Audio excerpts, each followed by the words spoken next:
আজকে বানিয়েছি চিকেন মোমো। তো দেখতেই পাচ্ছেন মোমোগুলো কত সুন্দরভাবে ফুলেছে।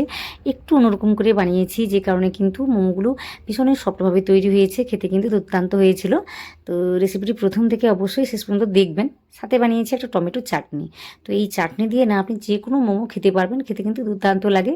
তো আজকে রেসিপিটি মোটামুটি প্রথম থেকে দেখবেন। যদি ভালো লাগে সেটা অবশ্যই কমেন্ট করে জানাবেন। সাথে সাথে ভিডিওতে একটা লাইক দিয়ে চ্যানেলটিকে সাবস্ক্রাইব করে নেবেন। পাশে থাকা যে বেল আইকনটা থাকবে ওটাতে প্রেস করতে ভুলবেন না।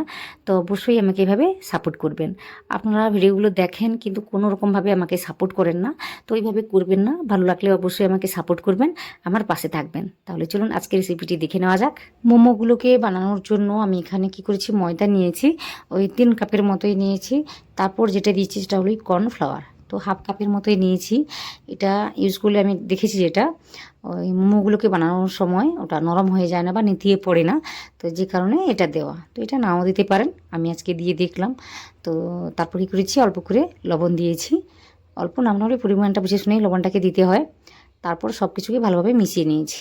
মিশিয়ে নেওয়ার পর এখানে আমি দিয়েছি গরম জল। তো ঠান্ডা জলও দেওয়া যায়, তবে আজকে আমি গরম জল দিয়ে বানাবো। তো এতে করে না একদম সফটভাবে কিন্তু মোমোগুলো তৈরি করে নেওয়া যায়। তো দেখতেই পাচ্ছেন আমি একদম টকটকে গরম জল যেটা বলে ঠিক সেটাই আমি নিয়েছি। তো যদি ঠান্ডা জল ইউজ করেন তখন 1 চামচের মতো তেলটাকে দিতে পারেন। দিয়ে কাজটি করলে কিন্তু একদম সফটভাবে মোমোগুলো তৈরি হয়ে যায়। তো দেখতেই পাচ্ছেন এইভাবে অল্প অল্প করে জলটাকে দিয়ে আমি দেখে নিচ্ছি কতটা কি লাগতে পারে, কারণ বোঝাই যায় না। একসঙ্গে অনেকটা জল দিয়ে দিলে না পাতলা হয়ে যায়। তখন কি করতে হবে, ওই একটু শুকনো ময়দা বা কর্নফ্লাওয়ার দিয়ে দিলেই কাজটি হয়ে যায়। তো এখানে আমি অল্প অল্প করে দিয়ে এইভাবে একটা ডো বানিয়ে নিয়েছি। তো খুব বেশি নরম করে আমি মাখাইনি, মোটামুটি শক্ত করেই মাখিয়েছি, দেখতেই পাচ্ছেন। এইভাবে একটু শক্ত করে মাখাতে হবে। তো মাখিয়ে আমি কি করব, এটাকে রেস্টে রেখে দেবো। ওই 10 থেকে 15 মিনিটের জন্য রেখে দিলেই হবে। তো ততক্ষণে আমি কি করেছি, একটা চাটনি বানিয়ে নিয়েছি। তো এই রেসিপিটা আমার আগের যে মোমো রেসিপিটা আপলোড করা আছে, তো ওরই সাথে আছে। তাও ভাবলাম আজকে দেখিয়ে দিই। তো আমি টমেটো, লঙ্কা আর আদা এগুলো আমি প্রথমেই সেদ্ধ করে নিয়েছিলাম। আদা কিন্তু সেদ্ধ করিনি। তো এগুলো আমি সেদ্ধ করে নিয়েছিলাম। তো ওটা আমি দেখাবো আপনাদের। তো ওটাকে আমি পেস্ট বানিয়ে নিয়েছি। তো এদিকে কড়াইতে অনেকটাই তেল দিয়েছি, তারপর একদম গ্রেট করা রসুন অনেকটাই দিয়েছি, তারপর একটু লঙ্কার গুঁড়ো বা চিলি ফ্লেক্স বলতে পারেন, ওটা আমি দিয়েছি। দেওয়ার পর ওই যে আমি ঘুরিয়ে নিয়েছিলাম টমেটো, শুকনো লঙ্কা আর একদম ফ্রেশ আদা দিয়ে ঘুরিয়ে নিয়েছিলাম, ওটাই আমি দিয়েছি। দিয়ে কিছুক্ষণ হতে দিয়েছিলাম, ফুটতে দিয়েছিলাম। তো ফুটে গিয়েছে, তারপর আমি দিয়েছি চিনি আর লবণ। তো একটু বুঝে শুনেই দিতে হয় এগুলো। তারপরে যে জিরে গুঁড়ো, ধনে গুঁড়ো যা কিছু আছে ওইগুলো আমি দিচ্ছি। দিয়ে না আরও একটু সময় নিয়ে ফুটিয়ে নেব। তো এইভাবে হালকা আঁচে রান্নাটাকে করলে কিন্তু খেতে বেশ ভালো লাগে। তারপর আমি 1 চামচ কর্নফ্লাওয়ার সাথে এতটা জল মিশিয়ে কাজটি করে নিয়েছি। আসলে যেভাবে থিকনেসটা রাখতে চাইবেন সেভাবেই কাজটি করে নিতে হবে। আর এটাকে দেওয়ার পর না একদম গ্যাসের ফ্লেম বলুন যা কিছু একদম লো করে দিতে হয়, না হলে খুব তাড়াতাড়ি ঘন হয়ে যায়। তো যে কারণে বলছিলাম একদম লো করে দিয়ে রান্নাটাকে করে নেবেন। এতে করে কিন্তু কী বলবো, একদম সুন্দরভাবে চাটনিটিকে তৈরি করে নিতে পারবেন। তো অনেকটা সময় ধরে ফুটিয়ে নিয়েছি, কর্নফ্লাওয়ারটা সেদ্ধ হয়ে গিয়েছে। তারপর আমি কি করেছি, একটু লেবুর রস দিয়েছি। তো এখানে যদি ভিনেগার থাকে তো ভিনেগারই দিতে হয়, তো আমার কাছে আজকে ছিল না। তো যে কারণে আজকে আমি 1 চামচ ওই লেবুর রসও দিলাম। দিয়ে রান্নাটাকে করে নিয়েছি। তো দেখতেই পাচ্ছেন এইভাবে একটু পাতলা পাতলা করে বানিয়েছি। এটা ঠান্ডা হয়ে গেলে না আর একটু গাঢ় হয়ে যাবে, তো আপনারা দেখতে পাবেন। তো এইভাবেই মোটামুটি রান্নাটাকে করে নিয়েছি। তারপর আমি কি করব, আমি গ্যাসের ফ্লেম বলুন যা কিছু সব কিছু অফ করে দিয়েছি। দিয়ে আমি আলাদা একটা পাত্রে নিয়ে নেব, আর দেখতে কেমন হয়েছে সেটা অবশ্যই আপনাদের আমি দেখিয়ে দেবো। দেখতে কিন্তু দারুণ হয়েছে। ওই যে বললাম ঠান্ডা হয়ে গেলে কিন্তু আরও গাঢ় হয়ে যায়। যে কোনো মোমোর সাথে খেতে কিন্তু এই চাটনিটি দারুণ লাগে। তো অবশ্যই একবার বানিয়ে ট্রাই করতে পারেন বা খেতে পারেন। তো এটাকে রেখে দিচ্ছি। তারপর এদিকে মোটামুটি 10 থেকে 15 মিনিট হয়ে গিয়েছে। তো এটা কিন্তু অনেকটাই সফট হয়ে গিয়েছে। তো যে কারণে বলছিলাম একটু শক্ত করে মাখাতে হয়। এটা কিন্তু রেস্টে রেখে দিলে সফট হয়ে যায়। তো আর একটু সময় নিয়ে মেখে নেব। যতই কিন্তু ভালো করে মাখা হবে ততই কিন্তু সফট হয় এই মোমোগুলো তৈরি হওয়ার পর। তো একটু সময় নিয়ে অবশ্যই মাখাতে হবে। ভালো করে মাখিয়ে নিয়েছি। তো মেখে নেওয়ার পর আমি এখান থেকে কয়েকটা লেচি তৈরি করে নেব।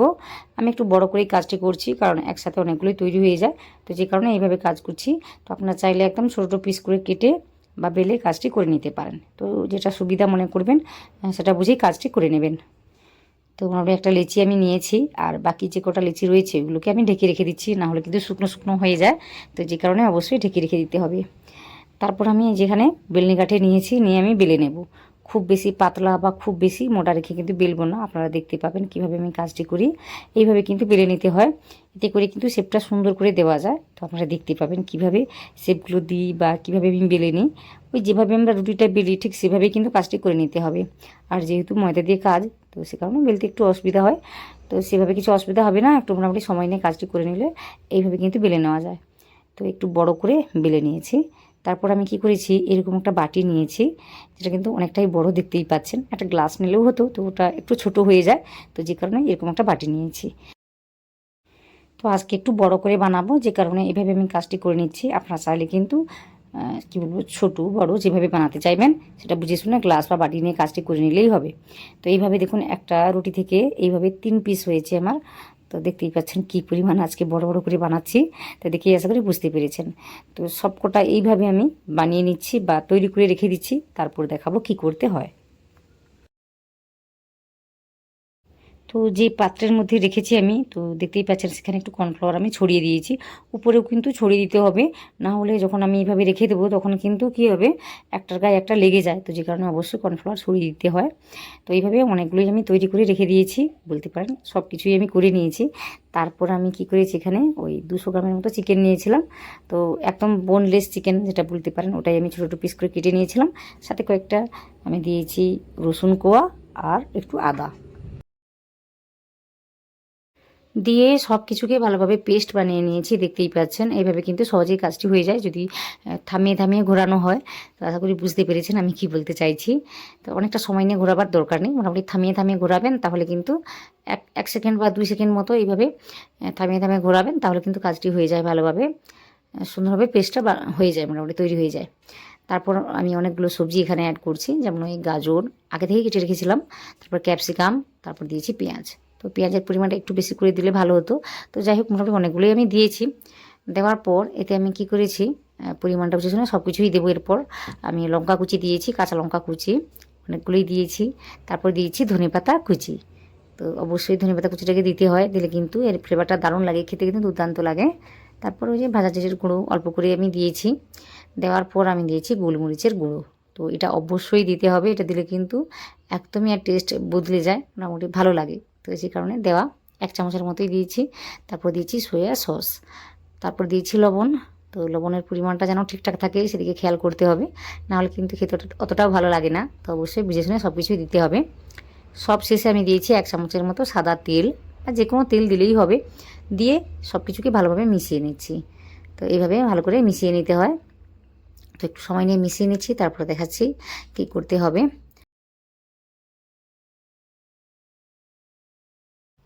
তো এইভাবে মিশিয়ে নিলেই কিন্তু পুটি তৈরি হয়ে যায়, সেভাবে ঝামেলার কিছুই না। দেখতেই পাচ্ছেন কত সহজে পুটি তৈরি করে নিয়েছি। তো মোটামুটি এইদিকে পুরটা রেডি, সেই দিকে আমার চাটনিটিকে আমি বানিয়ে নিয়েছি। ওইদিকে মোমোর যে শেপগুলো, এগুলো আমি তৈরি করে নিয়েছি। শেপ বলতে কয়েকটা রুটি আমি বেলে নিয়েছিলাম, কেটে নিয়েছি, আশা করি দেখেছেন। তারপর এদিকে এইভাবে একটা পাত্রতে আমি কি করেছি, তেলটাকে লাগিয়ে দিচ্ছি।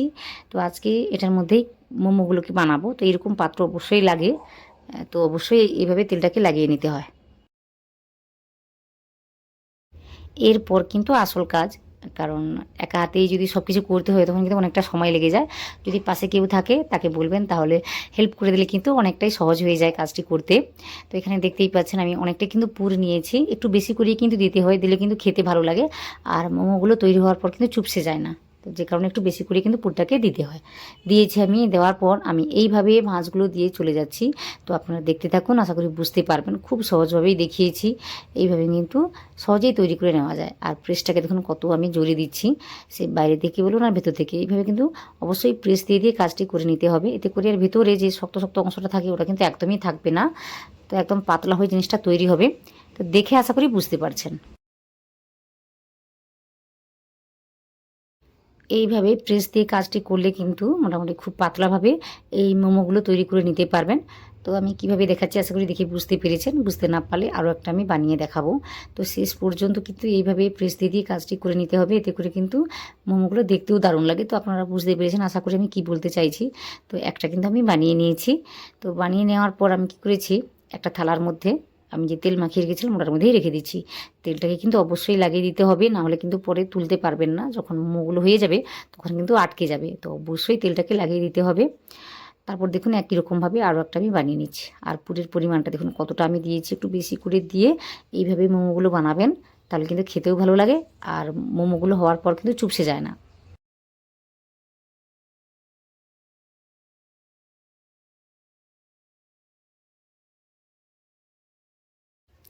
তো একদম সহজ পদ্ধতিতে বলতে পারেন আজকের মোমোগুলো বানিয়েছি, তাও কিন্তু দেখতে দারুণ লাগছে।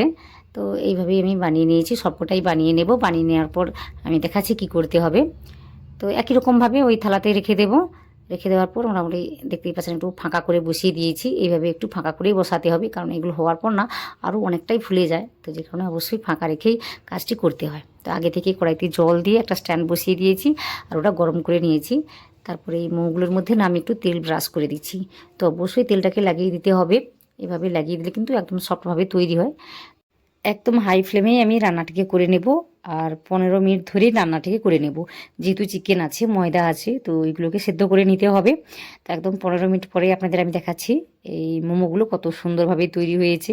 তো দেখতেই পাচ্ছেন একদম ফুলে গিয়েছে। তো এইভাবে দেখতে হয়েছে, যে কারণে আজকে একটু বড় করে বানিয়েছি। আর কতটা সুন্দরভাবে তৈরি হয়েছে দেখে আশা করি বুঝতে পেরেছেন।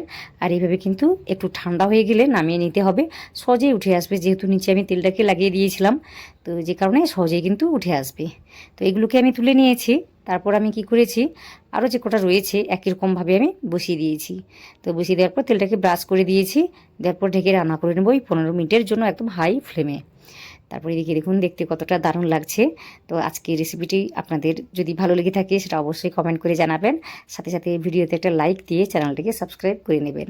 তো অবশ্যই আমাকে সাপোর্ট করবেন, আর কোনো রকম একটা রেসিপি দেখতে চাইলে সেটা কিন্তু কমেন্ট করে জানাতে পারেন।